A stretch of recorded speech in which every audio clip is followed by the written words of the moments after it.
نيجي بقى لموضوعنا. انا عارف كلمتين للجمعيات اللي موجوده في سلامون. انا عارف ان الحمل تقيل عليكم، بس اقسم بالله العظيم في حالات في سلامون محتاجه، وما تراعيش ان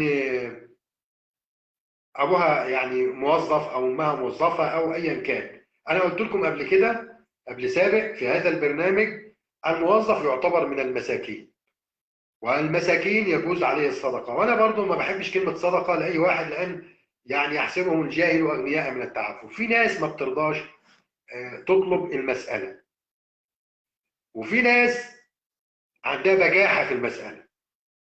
فانا كم حاله موجوده قدامي بيتجوزهم. يعني ادعو الجمعيات، يعني حاولوا بقدر الامكان تساعدوهم.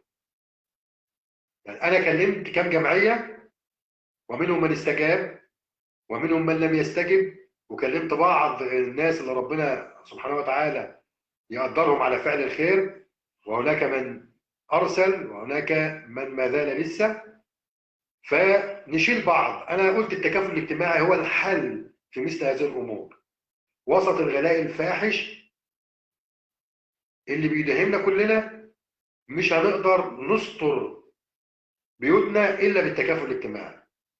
نحن عرايا امام بعضنا وبعض، فنستر بعض.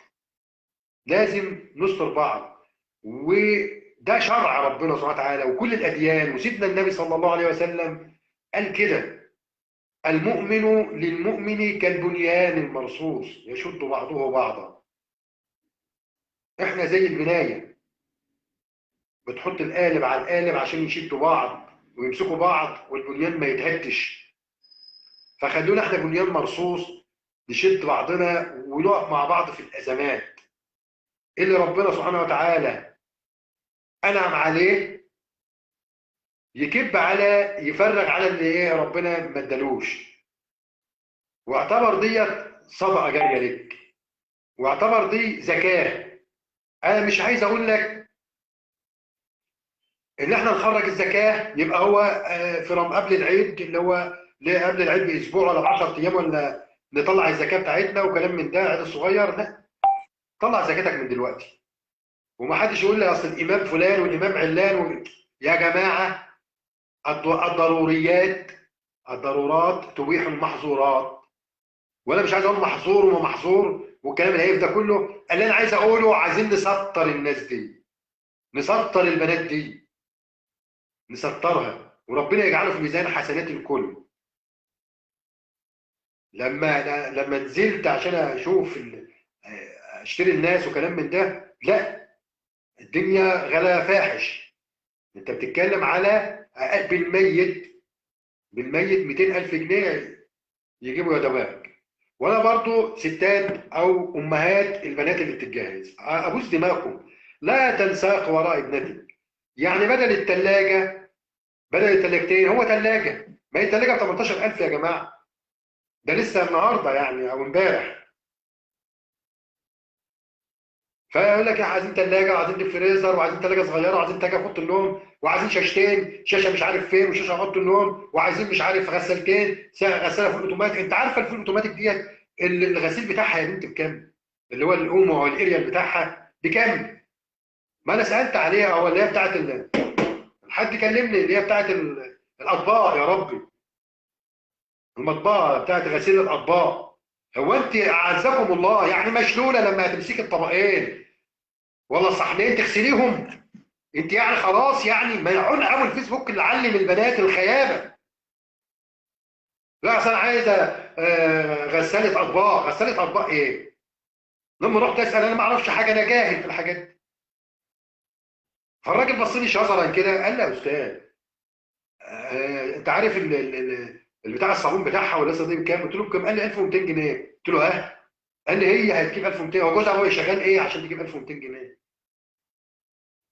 فالبنات يفض عليهم من الهيافه وينظفوا مخهم عشان نعرف نسطرهم. بلاش التفاهات والهيافات والكلام اللي ملوش اي لازمه.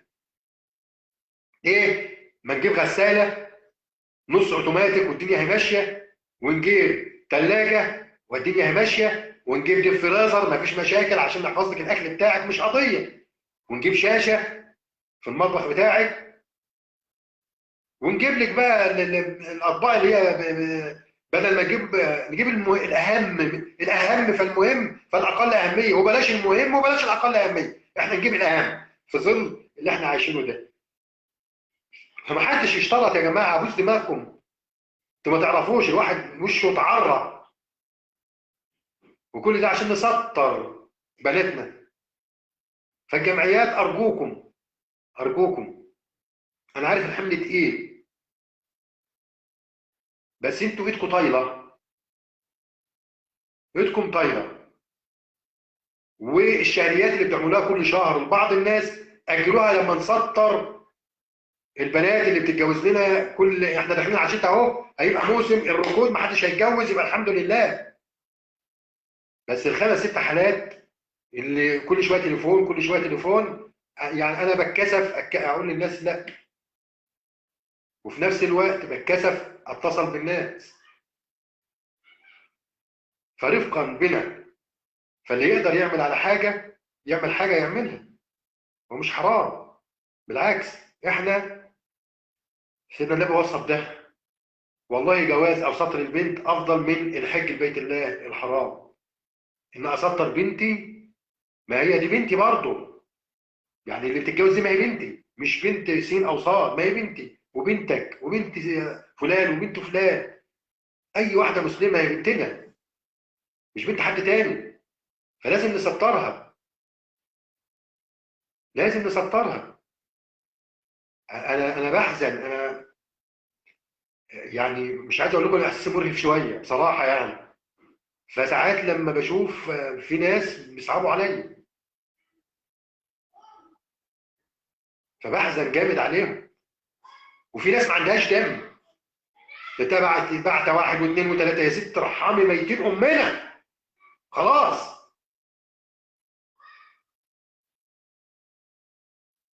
عشان كده انا اناشد الناس،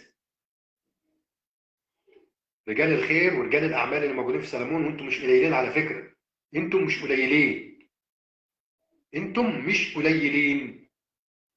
وناشدكم عايزين نسطر الحالات اللي موجوده في سلمون اللي هتتجوز. جزاكم الله خيرا وجعله الله في ميزان حسناتكم.